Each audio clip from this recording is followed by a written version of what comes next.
अनेक अपयशातून यशाची निर्मिती होत असते।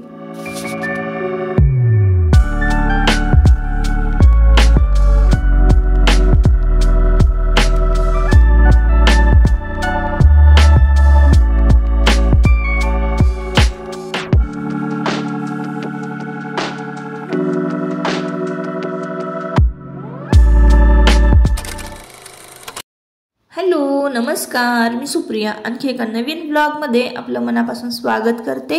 तुम्हाला आजचा दिवस सुखाचा, आनंदी आणि आरोग्यदायी जाओ। तुम्ही जी काही स्वप्न पाहिली असतील ती सगळी स्वप्न तुमची पूर्ण होत। त्याचबरोबर शुभ दुपार सर्वांना। दुपारची वेळ आहे आणि दुपारच्या वेळेमध्ये बघा एवढी सगळी भांडी जी आहेत ना ती घासून झालेली आहेत। हे 2 टब भरून तुम्हाला भांडी दिसत असतील, बारीक सारीक भांडी त्यामध्ये घासलेली आहेत। आजचा वार आहे रविवार। तुम्हाला जसं की मी सांगितलं माझी तब्येत बरी नाहीये, तर तुम्हाला जे शूट केलेले व्हिडिओ आहे ते लेट येतील। तर मागच्या रविवारचाच हा व्हिडिओ आहे, म्हणजे नागपंचमीच्या आदल्या दिवशीचा। आणि आता श्रावण चालू झालेला आहे, तर बघा श्रावणात पांढऱ्या साड्या पिकोफॉलला भरपूर येत आहेत, तर अर्जंट 2 साड्या सुद्धा पिकोफॉल करून द्यायच्या होत्या। तर आज ना मला खूप दिवसांपासून माझं हे जे रखडलेलं काम आहे ना ते पूर्ण करायचं आहे। आता तुमच्या इकडे याला पोटमाळा म्हणत असतील, आता मी या पोटमाळ्याला ना दरवाजे करून घेतलेले आहे, त्यामुळे आम्ही याला लॉफ्टच म्हणतो।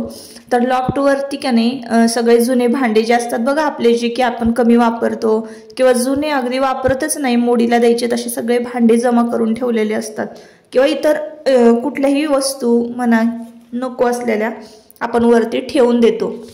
आणि रोजच्या कामाच्या धकाधकीमध्ये की नाही आपण कशाही त्या वस्तू ठेवत असतो, अगदी व्यवस्थित नाही लावून ठेवत म्हणा, पण त्याच गोष्टी आज ना मला सगळ्या क्लीन करायच्या आहेत, व्यवस्थित लावून वगैरे ठेवून द्यायच्या आहेत। आज ना पूर्णपणे मला हा जो पोटमाळा आहे ना तो क्लीन करायचा आहे, पूर्ण डीप क्लीन करायचा आहे। गेले 1 ते 1.5 वर्ष मी हे क्लीनच केलं नव्हतं, वरवरून फक्त क्लीन करून घेत होते, म्हणजे जाळ्या जळमट काढणं, वस्तू इकडच्या तिकडे सरकवून झाडून झटकून घेणं आणि जे प्लायवूड आहे ते व्यवस्थित पुसून घेणं, हे मी फक्त करत होते। बाकी असं पूर्ण डीप क्लीन नाही केलेलं, म्हणजे जसं की काढायचे मोडीचे भांडी जे आहेत ते मला तर वेगळे काढायचे आहेत, मोडीला देण्यासाठी सेपरेट करायचे, कुठले हवे आहेत ते ठेवायचे। आता बघा हे घुंगरू, कानस, परत आपण दिवा, लोखंडी एक दिवा असतो बघा मुहूर्त मेढच्या वेळेला आपण लावतो लग्नामध्ये, लोखंडी दिवा, तो दिवा पण आमच्याकडे आहे। ही चाळण आहे ॲल्युमिनियमची, त्यानंतर बऱ्याच वस्तू आहेत अशा, तर ज्या की मोडीला द्यायच्या आहेत, ॲल्युमिनियमचे डबे वगैरे, जुन्या पितळच्या तांब्याच्या वस्तू आहेत। तर आता हे झाडून झटकून सगळं स्वच्छ करून घेणार आहे आणि पूर्णपणे डीप क्लीन करून घेणार आहे। माझ्याबरोबर जोडीला तुमचे दादा आहेत, आणि तुमचे दादा जोडीला असल्यानंतर कशाचीच गरज लागत नाही, ते काम कधी पूर्ण होतं हेही मला कळत नाही। कारण खूप म्हणजे कॉमेडी तर आहेतच आहेत, पण ते प्रत्येक वेळेस ना मला जी गोष्ट नको आहे, मला ज्या गोष्टीने रागेल ना तीच गोष्ट ते मुद्दाम करत असतात, आणि मग आमच्या दोघांची होती भांडणं, मग एकमेकाला चिडवणं, ह्या सगळ्या गोष्टी तर चालूच असतात। पण ह्या कधीही गोष्टी आम्ही सिरियस घेत नाही, आणि या गोष्टींवर कधीही आमचं सिरियस भांडण झालेलं आहे असं मला आजपर्यंत कधीच म्हणजे अनुभव आलेला नाही आहे, म्हणजे घडलंच नाही आजपर्यंत कधी। आमच्या लग्नाला आता 10-12 वर्ष पूर्ण झालेले आहेत। जसं कामासाठी हात चालू आहे ना माझा, तसं तुम्ही बघत असाल माझ्या तोंडाचा पट्टा सुद्धा चालू आहे। आता खालचा माणूस जर शांत असेल की नाही हाताखाली, आता हे काम कसं आहे, ह्या कामाला 2 माणसं लागतात, कारण आपलं सुपली पडली, झाडू म्हणा पाहिजे असेल तर हातामध्ये द्यावा लागतो, किंवा वरच्या ज्या वस्तू आहेत त्या खाली घ्याव्या लागतात। आपण एकटं हे काम करू नाही शकत खाली वर करून, मग जास्त दमायला होणार, म्हणूनच कोणाची ना कोणाची तरी आपल्याला या कामासाठी मदत हवी असते। आता हे स्वच्छता क्लिनिंग करायला काढलेली आहे, तर विचार केला की भांडी सुद्धा घासून झालेली आहेत आपली, आणि मग आपल्याला पोटमाळा स्वच्छ करायचा आहे, तर भांडी वाळत आहेत तोवर आपण पोटमाळा स्वच्छ करून घेऊया। एकदा का हा पोटमाळा स्वच्छ झाला की दिवाळीपर्यंत टेन्शन नाही। प्रत्येक सणाला आपण हेच काम थोडी ना करू शकतो, म्हणूनच ना एकाच दिवसामध्ये संपूर्ण किचन जे आहे ते क्लीन करायचं म्हणजे नियोजन मी केलेलं आहे। म्हणूनच मी ताईंकडनं भांडी घासून घेतले, जेणेकरून मला त्रास होऊ नये म्हणून।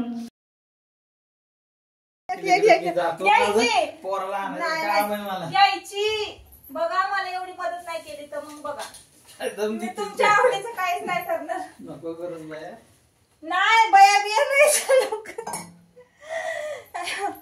बुवा मला. चला इकडे या, चला इकडं या. कशी तरी चढल्यावर चला. नीट लावते मी कॅमेरा. असं द्या, असं करा. थांबा.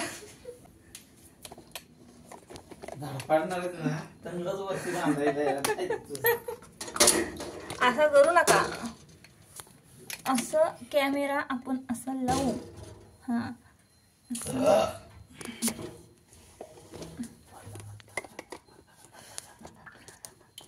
काय हे चाललंय. हा चालूच आहे असं.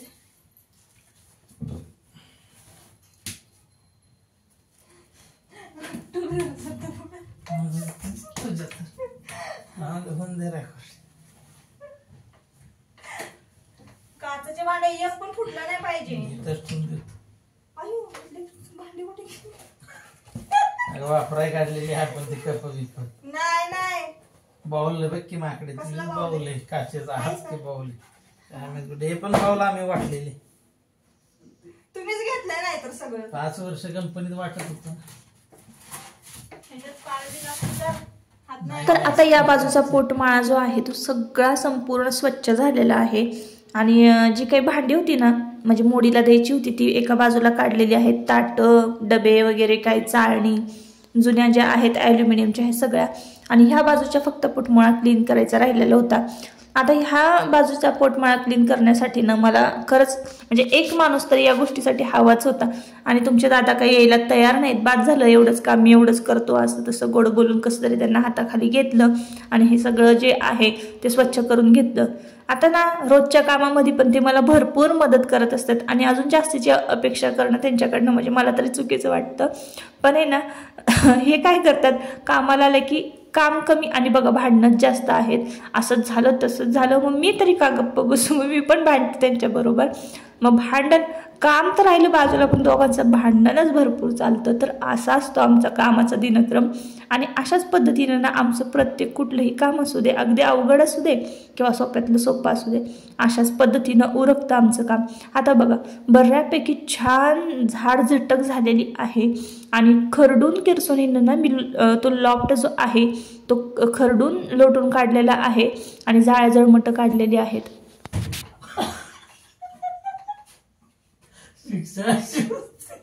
शिक्षा म्हणते त्याला. विरा गावाचं हे केलं की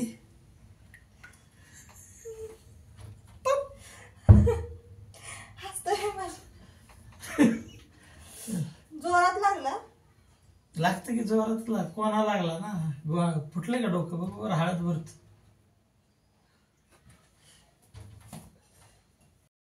तर ताईंनो मला वाटलं की तुम्हाला लागलंय तर बघतील तरी मला किती लागलंय काय लागलंय. पण आधीच मी काम सांगितलं होतं त्याचा राग त्यांच्या मनामध्ये होता.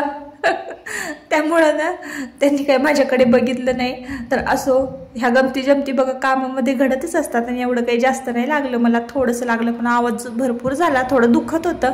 असो आता कामाला पुन्हा एकदा सुरुवात केलेली आहे. आणि लॉफ्ट वगैरे सगळे संपूर्ण क्लीन झाडून झटकून स्वच्छ झालेले आहेत. आणि आता तुम्ही पाहत असाल तर इकडे मी पुन्हा एकदा तुम्हाला भांडे दाखवते. 2:45 वाजता चालू केलेली झाड झटक 4:45 वाजलेले आहेत. आणि संध्याकाळची वेळ झालेली आहे. नशिबाने आज छान ऊन पडलेलं आहे नाहीतर 12 वाजेपर्यंत ना इकडं पाऊसच पडत होता. आणि सकाळी जेव्हा आम्ही भांडी घासायला काढली होती ना ताईंना मी भांडी घासायला देत होते तर तेव्हा तर खूप पाऊस पडत होता. म्हटलं आता काय खरं नाही साफसफाई आपण करायला काढलेली आहे. आणि आता मी श्रावणामध्ये साफसफाई जेव्हा काढते ना पूर्ण किचन जे आहे डीप क्लीन करून घेते.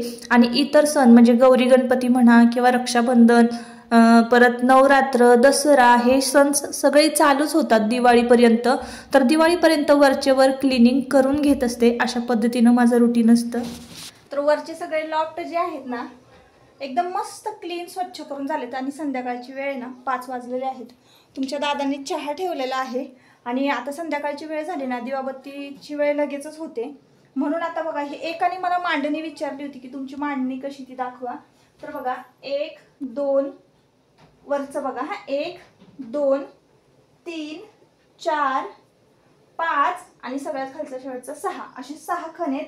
आणि जुन्या काळात म्हणजे नाही का फ्रीज वगैरे नसायचे तेव्हा तर तेव्हा बघा ही अशी जाळीचं कबट असायचं असं हे बघा असं असायचं. तर यामध्ये ना दूध वगैरे ठेवलं जायचं, खाऊचे जे काही आहेत पॅकेट वगैरे हे तिथं ठेवले जायचे. आणि याला ना छोटंसं कुलूप असायचं किंवा असा खिळा असायचा, जेणेकरून मांजर वगैरे दूध पिऊ नये. जेव्हा फ्रीज नसायचं तेव्हा पूर्वीच्या काही क्वचितच कोणाकडे तरी फ्रीज असायचा, असं सगळ्यांकडे फ्रीज तेव्हा नसायचा. तेव्हाची ही मांडणी आहे, ही खूप वर्षापूर्वीची मांडणी. आणि याला कलर वगैरे करून घेतला ना एकदम मस्त. ती दिसायला अगदी छोटीशी असली ना, बापरे, तुम्ही बघितलात ना भांडी, तुम्हाला भांडी दाखवली, एवढी सगळे भांडे ह्या एका मांडणीवर बसतात.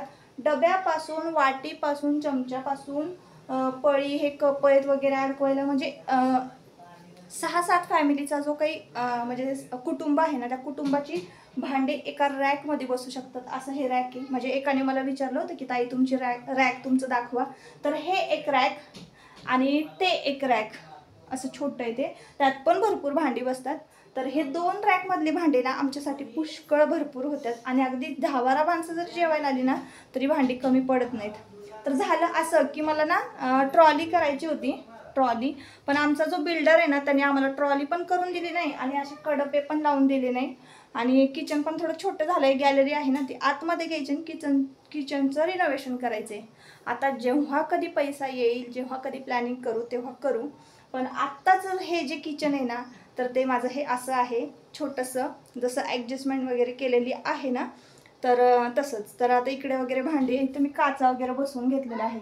आता मी हे सगळं पटपट आवरते. आधी भांडी वगैरे जे घासलेले आहेत ते पटकन लावून देते पेपर वगैरे घेऊन, कारण संध्याकाळची वेळ आहे. आणि मग तुमच्याबरोबर पुढचा व्हिडिओ शेअर करते. तर मी कसं क्लिनिंग करते, मी कशी साफसफाई करते, वर्षभराचं क्लिनिंगचं रुटीन माझं कसं असतं, पूर्ण डीप क्लीन मी कधी करते, तर हेच मला तुमच्याबरोबर आजच्या व्हिडिओमध्ये शेअर करायचं होतं. तर ना मी काय करते, श्रावण महिना लागला की मी शिवलीलामृत पारायण जे आहे ते माझं चालू होतं. मग मी पहिल्या सोमवारी म्हणा किंवा 2-3 सोमवारी जमेल तसं त्या सोमवारी मी सुरुवात करत असते शिवलीलामृत पारायणाला. आणि त्याआधी आपली आखाडी असते. तर आखाडी आपली कसं होतं, वशाटाचे सगळे भांडे वगैरे याला त्याला हात लागलेला असतो. तर त्यामुळं ना मग मी सगळे भांडी जे आहेत एक भांडं स्वच्छ करून घेते, जेणेकरून मग मला पारायणाला जरा सोपं जाईल. आणि नॉनव्हेज तर आम्ही श्रावणामध्ये पूर्णपणे पाळतो, बंदच असतं. त्यामुळं आपण जे पारायण करू किंवा ग्रंथ कुठलंही पारायण तुम्ही करत असाल तर ते अधिक फलदायी ठरतं. म्हणून मी काय करते, वर्षभराचं जे काही क्लिनिंग आहे तर ते श्रावण मासामध्येच करून घेते. आणि मग त्यानंतर सणवार तर चालूच होता, एकदा श्रावण महिना लागला की मग थोडा वरवरनं हात फिरवायचा आणि जमेल तसं क्लिनिंग करायचं. प्रत्येक वेळेसच आपल्याला प्रत्येक सणाला क्लिनिंग करायला मिळेल असं होत नाही बरं का ताईंनो. कधी आता गौरी गणपती असतात, आता गौरी गणपतीला मी तर घरामध्ये एकटीच पडते. गौरींना साड्या नेसवणं म्हणा, डेकोरेशन, गणपती बुकिंग, ह्या सगळ्या गोष्टी, फराळ जर करायचं असेल तर तेही माझ्या एकटीवर लोड पडतो ना. म्हणून मग मी काय करते, श्रावणातच सगळं क्लिनिंग करून घेते आणि गौरी गणपतीमध्ये मग मला ह्या गोष्टींसाठी वेळ देता येतो. आता इकडे सुद्धा आमची गंमत जम्मत चाललेली आहे. आता मी इथे कॅमेरा लावलेला बघितला ना तुमच्या दादांनी की लगेचच पुढं करायला आलेले आहे, जेणेकरून तुम्हाला दिसावं की बघा आम्ही किती काम करतोय असं आहे ते. बघा तुम्हाला, बघा त्यांचा ड्रामा बघा, घाम वगैरे तुम्हाला दाखवतायत काढून. तर असं हे चाललेलं आहे नाटक.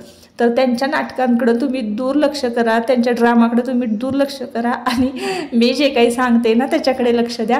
तर असं आहे ताईंनो, तुम्ही सुद्धा अशा पद्धतीनं नियोजन जर केलं वर्षभराचं क्लिनिंगचं तर तुमचा सुद्धा भरपूर सारा वेळ वाचून जाईल. कारण आपल्याला कसं होतं ना की कधी मग मी डेकोरेशन कधी करून, क्लिनिंग कधी करू गणपतीचं, त्यानंतर गौरी जर ज्यांच्या घरी असतील त्यांना तर फराळ पण बनवावं लागतं गौरी पुढे ठेवायला. विकत आणलं तर हरकत नाही, पण घरी केलं तर मुलं सुद्धा चवीनं खातात. अशा सगळ्या गोष्टी असतात. आणि मग त्यानंतर दिवाळी आली की दिवाळीचं पण फराळ, खरेदी, शॉपिंग, आणि शॉपिंगमध्येच क्लिनिंग जर काढलं ना तर डोकं फिरतं. म्हणूनच मी श्रावणात सगळं क्लिनिंग करून घेत असते. आता बघा झटपट ही भांडी सगळी गोळा केली. तुमच्या दादांनी मला तिकडं नेऊन दिलेली आहेत, मी ती सगळी रॅकला मांडलेली आहे. ती मी तुम्हाला पुढच्या व्हिडिओमध्ये दाखवते. व्हिडिओ आधीच खूप मोठा झालेला आहे. आता संध्याकाळची वेळ झालेली आहे, तुम्हाला मी दाखवलं तुम्ही 4:45 वाजलेले होते. आणि हे मला सगळं 6-6:30च्या आधीना संपूर्ण पसारा जो काही आहे काढलेला तो जागच्या जागी ठेवून द्यायचा होता. आणि झाडून झटकून लोटून काढून पुसून घ्यायचं होतं आणि दिवाबत्ती करायची होती. तर अशा पद्धतीनं मी वर्षभराचं जे काही क्लिनिंग आहे ते अशा पद्धतीनं करते. तुम्ही सुद्धा तुमचं एक रुटीन बनवा आणि असं टाईम मॅनेजमेंट करा, जेणेकरून प्रत्येक सणावाराला तुमचा मूड ऑफ होणार नाही, क्लिनिंगचं टेन्शन राहणार नाही. आणि मग मध्येच असं वाटतं ना आपल्याला छान छान खरेदी करायची आहे दिवाळीला, कपडे वगैरे म्हणा किंवा तुम्ही ज्वेलरी काय खरेदी करत असं, मध्येच क्लिनिंगचं काम निघालं की डोकं फिरतं आपलं, असं होतं. तर माझं तरी तसंच होतं, म्हणून मी श्रावणातच सगळं क्लिनिंग करून घेते. आता मी तुम्हाला सांगितलं होतं सुरुवातीला की साडी आलेली आहे पिको फॉलला, तर ही अर्जंट द्यायची होती, कारण आज आहे रविवार आणि उद्या आहे पहिला श्रावण सोमवार. तर त्या श्रावण सोमवारसाठी एका कस्टमरला पाहिजे होती. तर चला म्हटलं आता झाडझटक केली. दिवाबत्तीसुद्धा बघा दिवा लावलेला आहे. आणि आयुष नुकताच क्लासवरून आलेला आहे, रविवारचा सुद्धा त्याचा क्लास असतो. आणि मग चहा टोस्ट खायला बसलेला आहे. मी चहा वगैरे घेतला आणि लगेचच साडी पटपट पटपट पिको फॉल करायला घेतलेली आहे. साडी पिको फॉल झाली की मग मी दुसऱ्या कामाकडे वळणार आहे, कारण थोडी कामं माझी राहिलेली आहेत. तर किचनमध्ये बघा हे एक रॅक जे आहे ना ते धुवायचं राहिलं होतं, घासायचं राहिलं होतं. आता बघायला गेलं तर बघा संध्याकाळ झालेली आहे, म्हणजे अंधारच पडलेला आहे.